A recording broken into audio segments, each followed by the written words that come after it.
Good evening. I'm Cory Morgan, and this is The Pipeline. This is the Western Standard's weekly panel show where we'll take a few issues with a number of our staff members and dissect and discuss them and tell you what we think about them and maybe try to imply what we think you should think about them. But it's up to you. You come to your conclusions. We got lots to talk about today. I'm going to start, though, actually with something else, a little bit of housekeeping. Some of our regular members with the Western Standard might have noticed there's some problems getting into the website. We've migrated to a whole new platform, and it will be an improvement. It's going to be really good when it's all done. Unfortunately, we ran into some hiccups, and there's been some difficulties for folks logging in. So what's happened is we're giving actually free access until we fix it. So if you're already subscribers, get on in there, guys. Have a look. Sorry for the delays, and I appreciate the patience. If you haven't subscribed yet, hey, here's a good chance to get a sneak peek and realize why it's so important and so worth it for you to spend $9.99 a month or $100 a year to subscribe and get back there and see all those columns and stories without that nasty paywall in the way. So kind of, we're going to turn this into a treat for you. And again, thank you guys for the patience. We'll get it all ironed out. Always those tech things, they can be maddening. The other way we pay our bills, I guess, I should get to that and I'll get that out of the way, is our sponsors, of course. It's important. I shouldn't say it's getting it out of the way. I like talking about these guys. The Canadian Shooting Sports Association. They've been a fantastic sponsor for us, and they've been a fantastic advocate for anybody who owns firearms. If you own them, collect them. Whether you want to target shooting, hunting, whatever you want, it's your business. But we got a government that doesn't want you to have the ability to do those things. They think it's their business, and you need to push back. The Canadian Shooting Sports Association stands up for you. They advocate for you, but you got to be a member. They can't help you unless you help them. So check them out, Canadian Shooting Sports Association. Their website, CSSA-CILA.org, or just Google them. Take out a membership. It's a worthwhile investment in your own rights. Okay, we got a bit of a different panel shakeup today, but with some standard names you would have seen in your stories and articles through the months, and even now getting past a year in some with Jonathan here. So I'll start on the end there. We got our reporter, Jonathan Bradley. Welcome to the show today. Thank you, Cory. It's been a while since I've been on here. Yeah, it's been a bit. So you're overdue. And we got it totally messed up. Eventually, I'm going to get back in my chair over in the end. It's been a while now. And we've got Shaun Polczer here in the middle. Thank you very much. Filling in for, we got Dave, Nigel, Derek, all in different forms of inability to come in right now. So they're all getting better. We'll have a normal lineup coming again. But it's fine, people want to see the same faces all the time. I know they get tired of mine. I've been the consistent one all the way through here, but glad you guys could pretty it up a little on the end there. All right, enough of that. Well, let's start. Again, the top story of the week, and it's probably going to be the top story of the year, is the Israel-Gaza conflict. And it's horrific. It's just in its early stages, unfortunately. I hate to say it. We're seeing a lot of awful imagery. And what I want to talk about, though, is also the miscommunication, the accuracy in reporting. Jonathan, as a reporter watching this, maybe I'll get your views on what you're seeing on the reporting and coverage of this event as it's coming out. Well, one thing that I've noticed in particular is how many people are justifying Hamas's actions as acceptable. Like, I did a story, I think it was last Thursday, about the York University student unions coming together and putting out a statement saying that Hamas's terrorism is justified, and that they said that Hamas's terrorist attack is all about colonialism. And what I found particularly funny about these comments was the president of the Graduate Students Union who signed on to the statement is non-binary. I'm not too sure if they know what happens to non-binary people in Palestine, but it was, I had a chuckle about that. But even some public figures like the QP Ontario president has spoken out in support of Palestine and justified Hamas's actions. So it has been a bit troubling, to say the least. Yeah, well, getting on to the media, and Shaun, we see some of the race. We could be guilty of it too. That's a bit of the digital world too. Everybody wants to be on the story first. They want to be the ones who hit that story out there. They might not have a reporter on the ground over there, so they're relying on Twitter and X as much as anybody, or following accounts or press releases. But we've seen some recent, really, I think, jumping the gun on some big incidents that have happened, and it causes damage when that happens. Yeah, absolutely. They say that truth is the first casualty of war. And we had an example of that yesterday with the so-called hospital bombing, which in itself is an awful, horrible thing. 500 people getting killed in a hospital where they're supposed to be safe. And exactly like you said, Corey. So it flashed out on Twitter, and there's a lot of pressure to get out there with the story and be first with it, maybe before all the facts are even known, and then it come out maybe half an hour later that, chances are this could have been a friendly fire incident. And, and then there again, those videos were put out on Twitter, released by the IDF. I would imagine that they would have had to been vetted on the other end before they would take such a step to actually do that and maybe kind of cross-verify it. But the narrative kind of gets a little hazy in the fog of war, as they say. Yeah, well, the media world should know better, I would think. Well, who knows? We don't necessarily know better. But I mean, in IDF, for people unfamiliar with this, the Israel Defense Forces. And I mean, I wouldn't put it beyond the IDF to put out BS. It's a war. They're going to do propaganda on their end as well. I mean, what I found kind of striking when this happened, though, when it was breaking out, was Hamas. I mean, that was, they said it's the Hamas Health Authority. Well, yeah, or the Palestine or Gaza Health Authority. Yeah, that's Hamas. Hamas governs that area. Put it out, and they had numbers that were just, wow, this has happened half an hour ago, and there's 562 people dead, and it was this and this. I mean, there are already some alarm bells. I mean, these guys could barely count, what's going on a street. How do they have these precise numbers? Meanwhile, Israel and IDF was saying, well, we aren't going to respond to this. We got to research and check into some things first because we're not quite sure what happened. It just gives me more of a sense of trust with the one who's willing to admit we don't know what happened yet than the ones who came up with such a...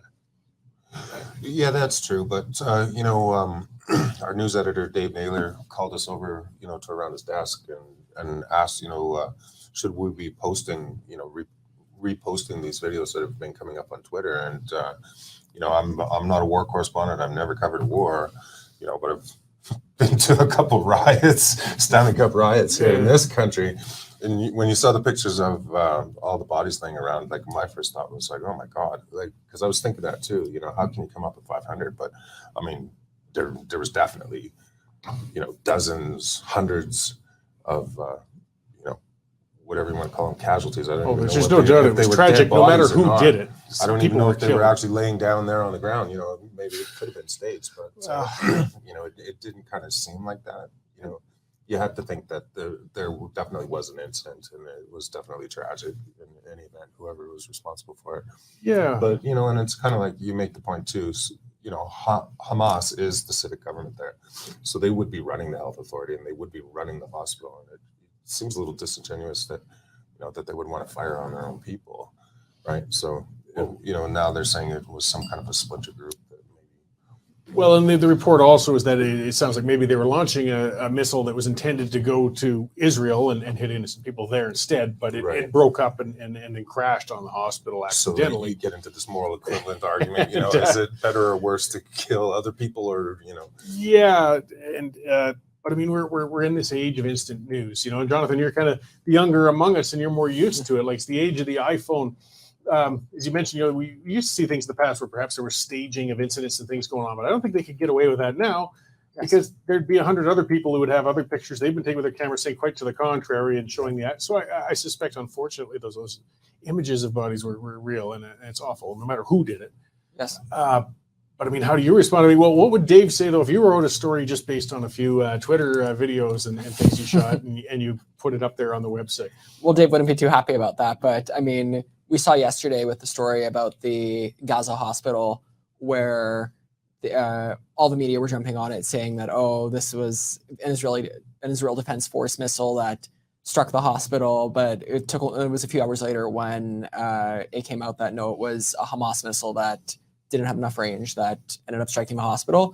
What was interesting to see was Prime Minister Justin Trudeau and NDP leader Jagmeet Singh justified their comments, saying that, put out tweets saying, this is like a war crime and all that.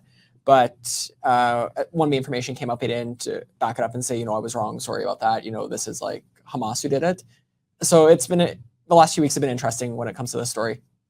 Yeah, well, and from media, I guess zeal and going out there trying to be first and sometimes misreporting things or not getting all the facts out when they should have hung on.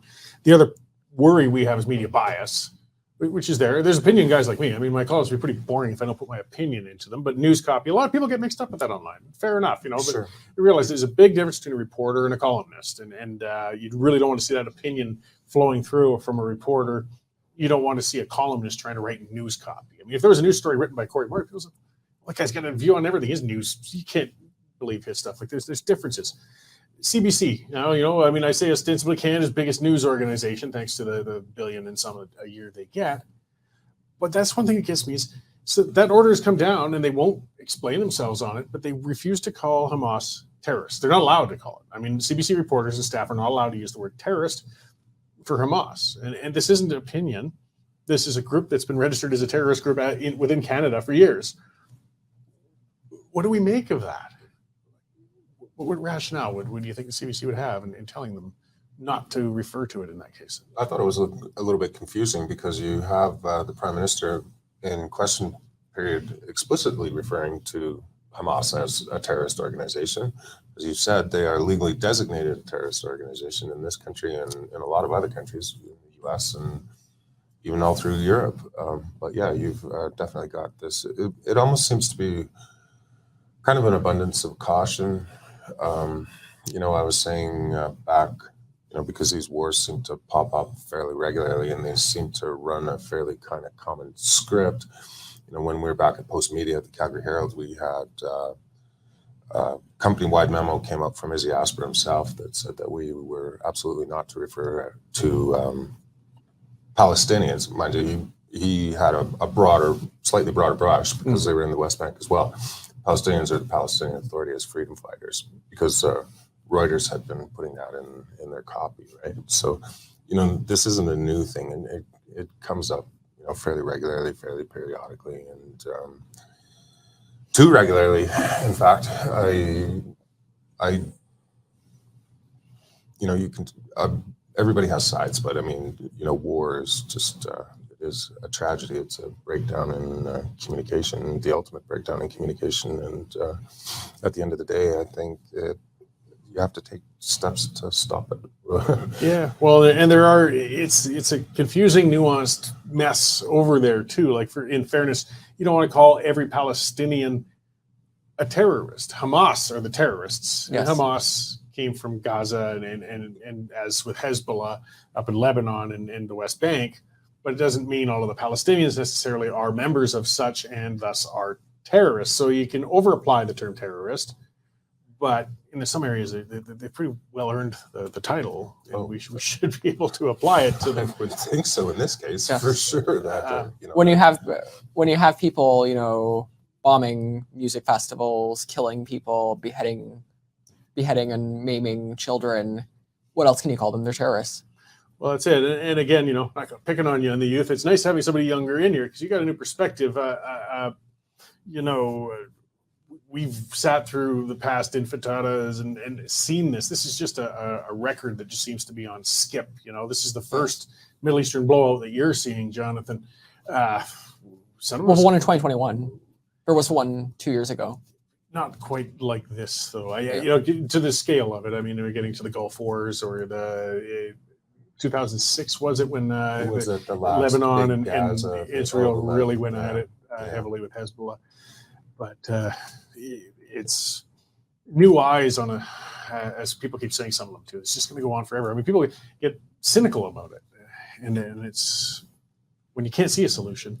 Maybe younger eyes like your own, you can see a way out because nobody else has been able to manage this since 67.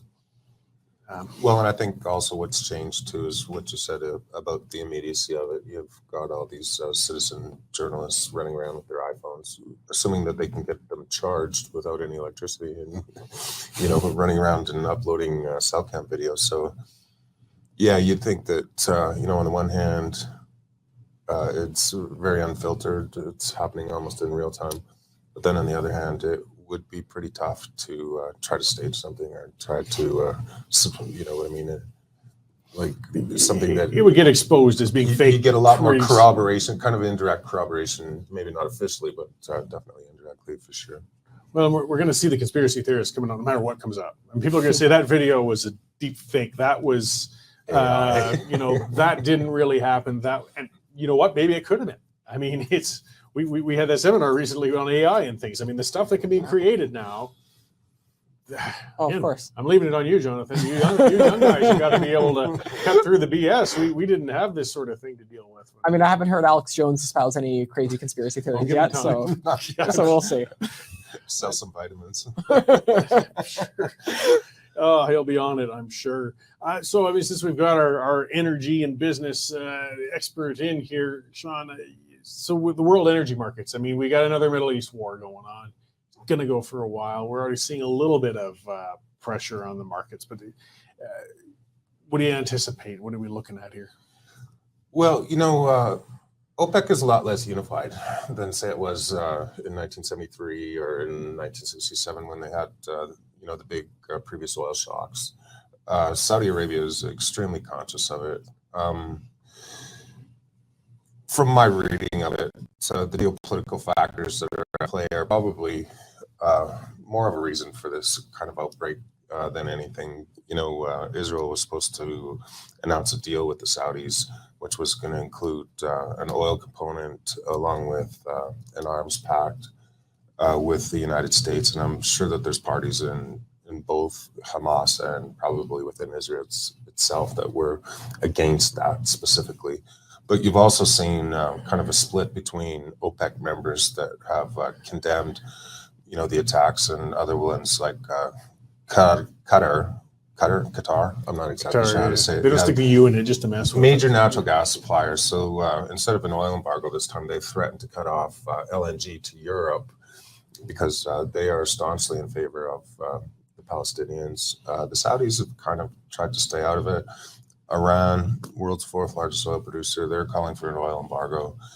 And they're also inextricably wrapped up in this because nobody knows their exact role. And you have to think that Biden's parked 2 aircraft carriers out in the Mediterranean and the third one in the Persian Gulf, basically just to see what they are going to do. I believe the UK moved one out that way too. So, you got a lot of firepower sitting in there, and everybody's just kind of got trigger fingers, and we're not really sure what's going to happen. The stuff that's happening on the ground is, it's actually restricted to a fairly smaller area. Well, I like to think most people, that's what their intent is, to keep it contained. Then they don't want, those ships are out there as a warning, hopefully more than a preparation to start getting active, I would hope. But that's kind of a new wrinkle that we haven't seen in these past conflicts. You wouldn't see major powers all of a sudden start mobilizing, some pretty serious, firepower and this fast. This fast.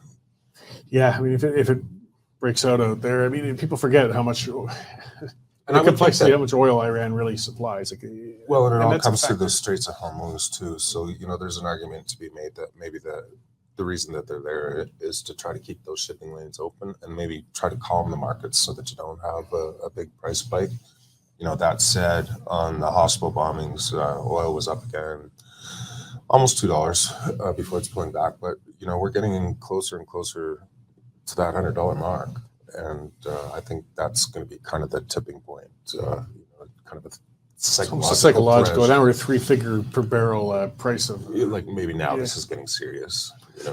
Yeah, and I mean, I know it sounds crass, but there's so much human loss, going on and everything. So look at how it impacts the economic markets, but it's a part of it. It's a determining factor in a lot of the actions of countries, whether we like it or not. Absolutely. I mean, the reason Iran still exists, I think, is also the fact that they have so much control of resources over there. If it was another rogue Islamic state performing, they probably would have been invaded like Afghanistan long ago. Oh, absolutely.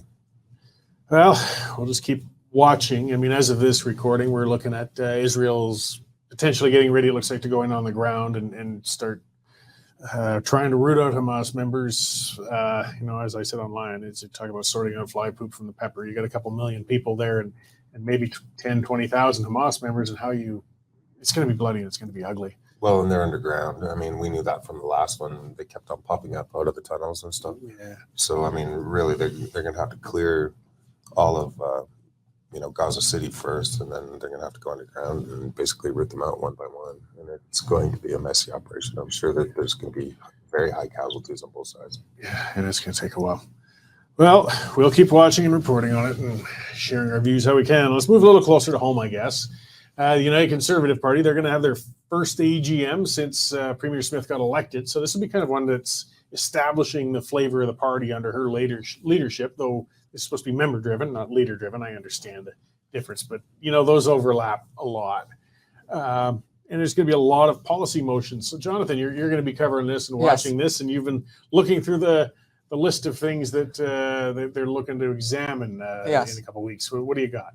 Well, I'd say with these policy motions, many of them are more so culture warrior type policies, whereas when you saw with the Conservative Convention last month, it was mainly, well, there was a good portion that were like, economic policies related to that type of stuff. This one is really culture warrior type issues. The three big ones that I think people should watch is there's one about the just transition and using the Alberta Sovereignty Act to respond to it. The second one that I think is going to be contentious is the pronoun policy. So it would be similar to New Brunswick and Saskatchewan and what they've been doing, where they require parental consent for students under 16 years old to change pronouns. And the third one is about 15-minute cities and restricting land use developments to try to mitigate them. Yeah. So, I mean, I'll start just kind of, I've been a political weenie for a long time. I was the VP policy for the Wild Rose. I was top of the newsroom. I got to deal with some really colorful and interesting policy proposals. As I was mentioning, one was put in, we're going to illegalize the Illuminati because they're controlling everybody's minds here in Alberta.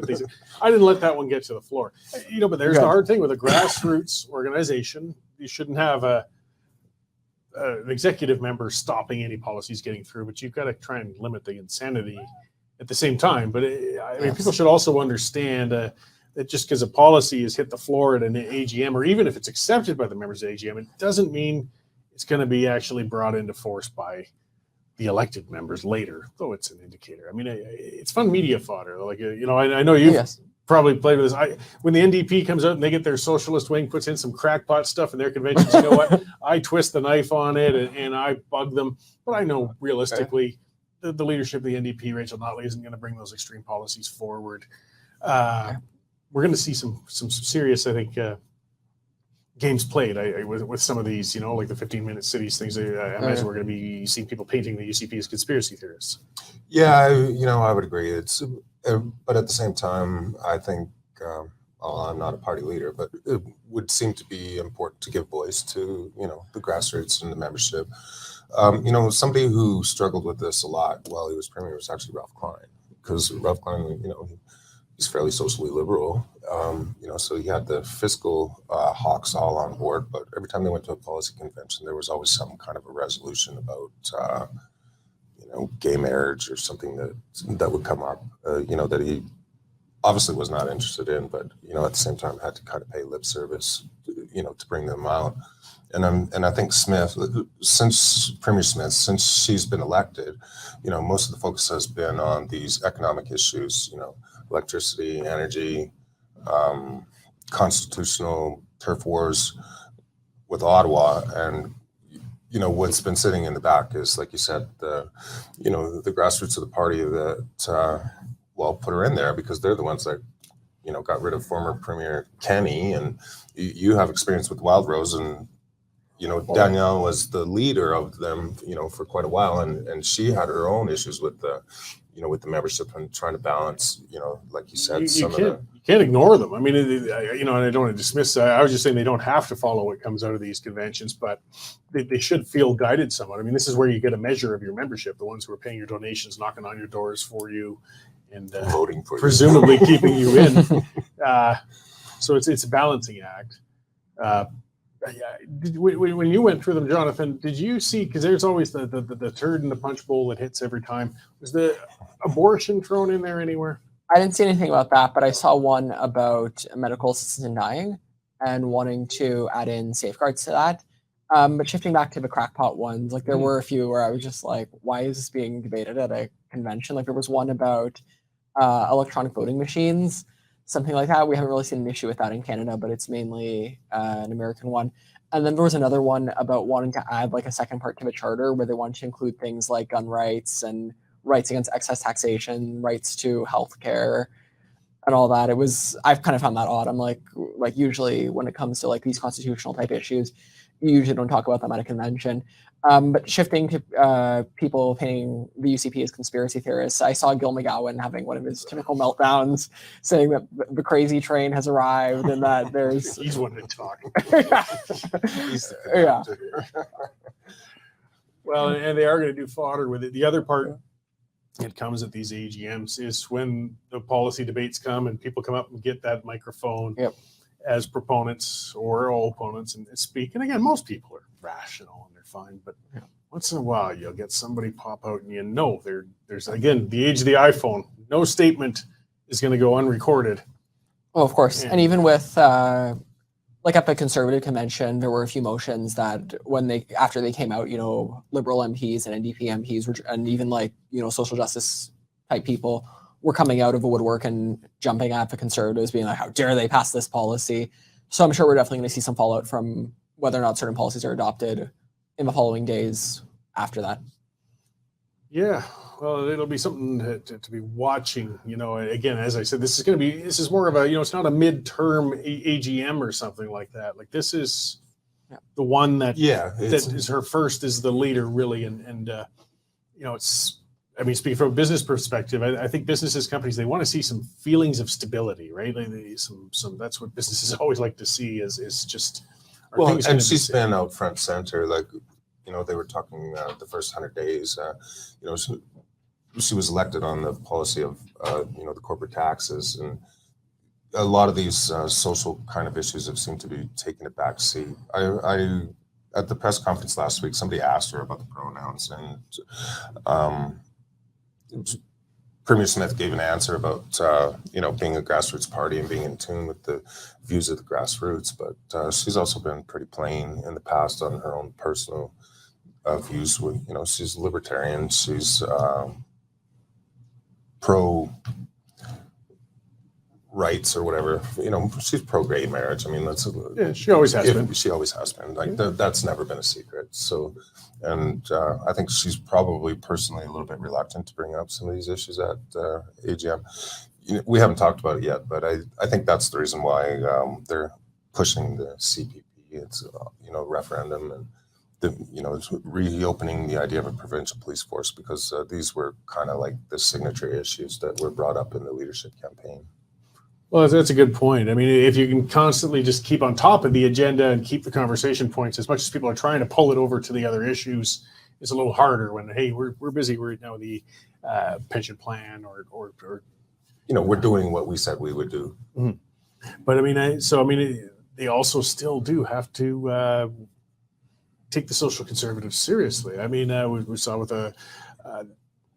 Take Back Alberta. I mean, they've been very active. They've David Parker's outspoken, unapologetically socially conservative, makes no bones about it. We will rip leaders out if you don't, toe the line. And he knows how to use the tools for it. You get into the constituency associations, get in on the provincial executive. That's another battle that's coming up. Is the provincial executive? Have you looked at many of the people running for that, Jonathan? I know that Take Back Alberta controls half of the board right now, and they're looking to take over the other half. Whether or not that's the case, I'm not too sure. I haven't really seen too much action online about that, but I think the main issue with this AGM is some of the policy motions that are put forward. And I would just like to add, I would agree with that because, it's easy to have a unified party when everything is going well, like they have been. Premier Smith's been in a bit of a honeymoon period with voters, and she's getting a lot of support from people who are pleasantly surprised. Even people that were her detractors originally are saying that she's doing a good job. So it's easy to have a unified party when everybody's all on the same page, but you don't have to look very far back, to Jason Kenney and what happens when, that facade starts to crack and it comes out from underneath your feet. And a lot of people did say before the election that keeping that party together was going to be probably the toughest challenge that Premier Smith has in her mandate, in her term. Well, she certainly learned hard lessons about that, in her Wildrose time and with caucus splitting on her and a number of things. I mean, I was on the provincial executive with the Wildrose while she was the leader of the party. And for people who don't directly get involved in politics may not understand that separation. The provincial executive runs the mechanics of the party. Right. They run the policy formulation. They run the constituency associations. They're there to prepare for the election, but they're a separate authority from caucus and leader. And sometimes people don't understand. And the leader's got to juggle between the two. Well, and it's vital too, right? Like the ground game is what wins elections as much as policy. And I will see. I mean, Danielle Smith, I think she's really reinvented herself from somebody who hit the political bottom so hard. I imagine she's learned a lot of things and thought on a lot of things. I know we had some horrific battles when I was in the executive with the leader of the party. I won't detail those. Maybe until I write a book when her political career is done. When the names of the innocents have been changed. Nothing terribly scandalous, but there was a lot of heads butting. I mean, they're in the same team, but at the same time, each tries. The leader sometimes tries to usurp a little onto the provincial executive, or the executive tries to push in and direct caucus, and neither should be doing so. But it happens, and that's what can really lead to some rifts and stress and problems.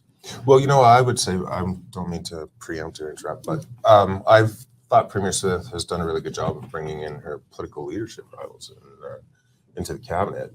I was kind of out of it for a little while, so I wasn't too attuned, but having to deal with some of these people on a daily basis, Rebecca Schultz, Brian Jean, who's the Rajat Soni, like she's taken all those people, and I mean they had some pretty harsh things to say during the leadership campaign, and she's kind of seemed to manage to pull them together as a team.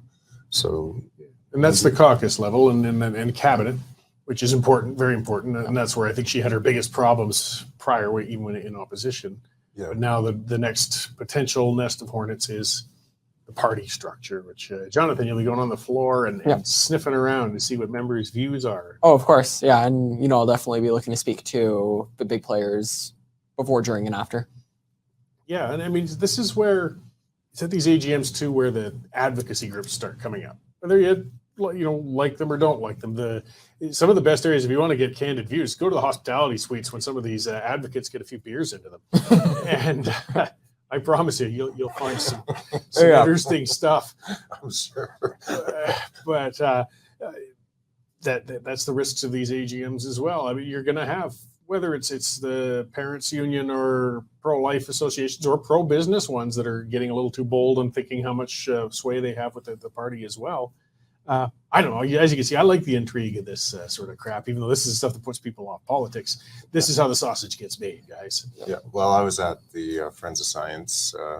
Another advocate, Michelle and the others. Everybody knew you. They're like, hey, do you know Cory? I was like, yeah, I know Cory. Careful how you answer that. It's not always a positive. But it seemed like, that's a prime demographic, UCP demographic. Mm. Those people, there were some politicians shaking hands and kind of working the floor and doing that kind of thing. Well, Friends of Science, they're pretty, for the most part, rational. I mean, a hardcore climate activist would think but they're otherwise, also quite conservative, I would say. Yes, they're very much, in line with. But things. yes, a little less on the social activist side. Yeah, it's a little more professional. It's at this AGM where you're going to see more of that, and it'll be a little more subtle than, say, an old school delegated leadership race. I used to love those when I was young, watching everybody wearing the same T-shirts for their team. Yeah. See how the T-shirts actually move across the floor as one leadership candidate endorses the other. I mean, you had your and then they start wearing each other's hats. Yeah. Again, for dorks like me, it was very entertaining. But for others, now it's a little more nuanced. But that is what's going to be happening down there. And the stuff you don't see at the front podium is where you'll really see the meat and potatoes of what's going on in a party at one of these things. So. We'll see if Standard's been on the ball. I got my press pass for it, and I'll go there too. I don't think you need one, Cory. I think you just show up and say hi. Not necessarily that welcome. I assure you that. Appreciate it. Interesting times. But yeah, it'll be a lot to watch. And just to remind everybody, yes, we'll be covering it in depth. And, I'm sure we'll have some pipeline and my episodes talking about what we thought out of it. Yep. So as kind of you brought in, Jonathan, have you had a look at that? Yeah, Justin Trudeau, he's come up with his open letter to Premier Smith on the Canada Pension Plan and Alberta Pension Plan. Yes. So with that one, what Trudeau is saying is if the Alberta government moves forward, people shouldn't be worried because he's going to defend CPP. But what's interesting is that this open letter highlights that the point that Danielle Smith was making, which is that Alberta is paying in more than it's receiving. And when the provincial pension was announced, when I went to the press conference, she talked about how this is the biggest issue with that, and how Alberta is sending more money than we're getting back because we have a higher employment rate and younger population. And yeah. Jonathan's kind of more at that contribution age, where we're kind of more at that withdrawal age. We're getting closer. Yeah. Well, I talked about that. Oh, actually, it was a speaking event I was at the other night. But I said, because I brushed it off back when I led the Alberta Independence Party back in the 90s when I was in my 20s. And I had people coming up saying, an independent Alberta, but I'm worried about my pension. Is my pension? I had to worry about it. It's not a big concern. Don't worry about it. Well, actually, the grayer your hair gets, the closer you get to the end, it becomes a much bigger concern. I mean, if it's not there, you could be in serious trouble if you don't have outside investments. People who have contributed for decades and still, I might have another 10 or 15 years of work and I hope left in me, but it starts to become pretty important to make sure that balance is safe. Well, when I was Jonathan's age, the concern was that there was going to be no. Yeah, they said CPP, there wouldn't be one at that time. Yeah. So that's a complete transformation now that the program is supposedly sustainable for 75 years. Credit to Kretschmann. He did fix it up back because it was a Ponzi scheme prior to what him and Martin did. Sure. And going back to the Friends of Science and conservative demographic, well, that also seems to be kind of a CPP kind of demographic, I would say. I didn't go around and ask people what their thoughts were on the pension, but I think there's a kind of a potential split even within the UCP among UCP supporters that tend to be maybe a little more aged than younger folks like Jonathan here, and still want to support conservative government. Well, I think a lot of older people do want to support perhaps an Alberta pension plan, but they just really want to be darn sure that they're going to get theirs. My nest egg is going to be safe. Yeah. I'm going to get it later. But what Premier Smith did mention when the pension was announced, that it would be similar or lower contribution rates and potentially higher amounts that people would receive in the end. So I think that's what's assuring people, because she had promised in legislation that it was guaranteed. I do think that the provincial pension plan might be the first bill coming forward. I know that Premier Smith did promise that the tax cuts thing would be, but I think right now with just the whole climate, I think that might change, and she'd probably bring forward the pension bill possibly as a first one. I know about the legislature doesn't resume for another 2 weeks, so I mean, anything can happen really. Yeah, I think it'd be personally, I think it'd be a bit of a gamble to throw a bill out on it this early when she's just saying she's starting the consultation. Though, I mean, I think some critics have been fair enough when they're going through the motions of the consultation, but it sounds to me like they're pretty much got their heart set on going ahead with this. It's just a matter of determining what it's going to look like. All it needs is a referendum, really, and whether or not Albertans vote for it, I'm not too sure at this point. I mean, polling numbers do look a little mixed, and there's some uncertainty with what's going to happen. By demographic. Yeah. Like when she's talking about lower contributions, I mean, that's a bone for you. Yeah, that's for me. You get to keep more of your check while you're going through. And then higher payouts, well, you have to be contributing for a few decades before you're even going to come close to those higher payouts, because the people that are going to be collecting out of CPP are going to be getting pretty close to what they would have been getting now, right? Well, a whole lot of this rides on the interpretation of what Alberta's share of the existing fund is. And there's a huge bone of contention going on there. I mean, as Jonathan said, Trudeau's letter was an admission saying, yeah, we're dependent on Alberta for contributing. That's the only way we're keeping this thing together. And if they pull out in any form, we're going to be in some serious trouble. Well, I think it kind of becomes a proxy for equalization. And, we had that referendum as well under Jason Kenney, and, they haven't done anything with that. But it seems to me that the pension debate and the contributions of the Alberta pension are almost parallel, if not intersecting at some point with the equalization debate, and how much money is actually flowing back to the federal government in those kind of payments as well, right? Well, beyond the overpayment, it's the amount of principal we would be entitled to. I mean, their calculation of it, I know I got barked at heavily by a few folks as soon as I even said it on Twitter, but I do feel that they're taking it on it's in the legislation, and if you interpret it that way, Alberta would be entitled to well over half of what's in the pot. I just don't see Canada bending on that. But I mean, before it goes to a referendum, I think they're going to have some sort of solid number, whether it's 20% of what's in there or 30%. Like we're going to say, we're pull out, we're going to have this much to start with. Well, absolutely. And there's an interesting column by Jack Mintz. I'm not sure if you're familiar with Jack. Jack, I haven't seen that particular column necessarily. It was in the National Post this morning where he was talking about $384 million. Basically just being a good starting point to actually have this discussion about all these other ancillary issues, including equalization and taxation and balance payments and energy security, you know what I mean? Like they all kind of feed it, because if you want pension security, then you're going to have some kind of an economic basis really to back it up, right? So from again, I'll throw it kind of in your business perspective, though. I mean, that money isn't just sitting in a money bin in cash. It's all tied up in investments of all sorts and all kinds.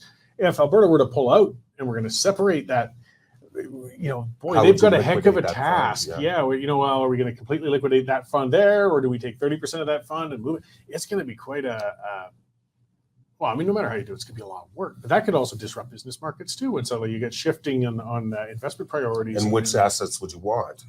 Like would an Alberta government maybe be more inclined towards some of the, energy assets, right? Mm-hmm.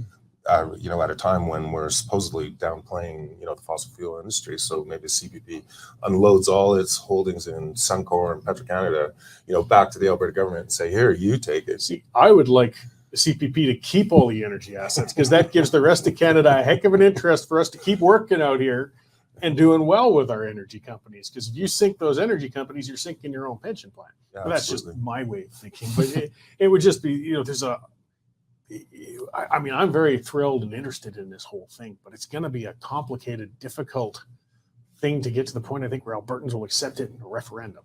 I agree. And I'm initially, my thoughts are I'm fairly supportive.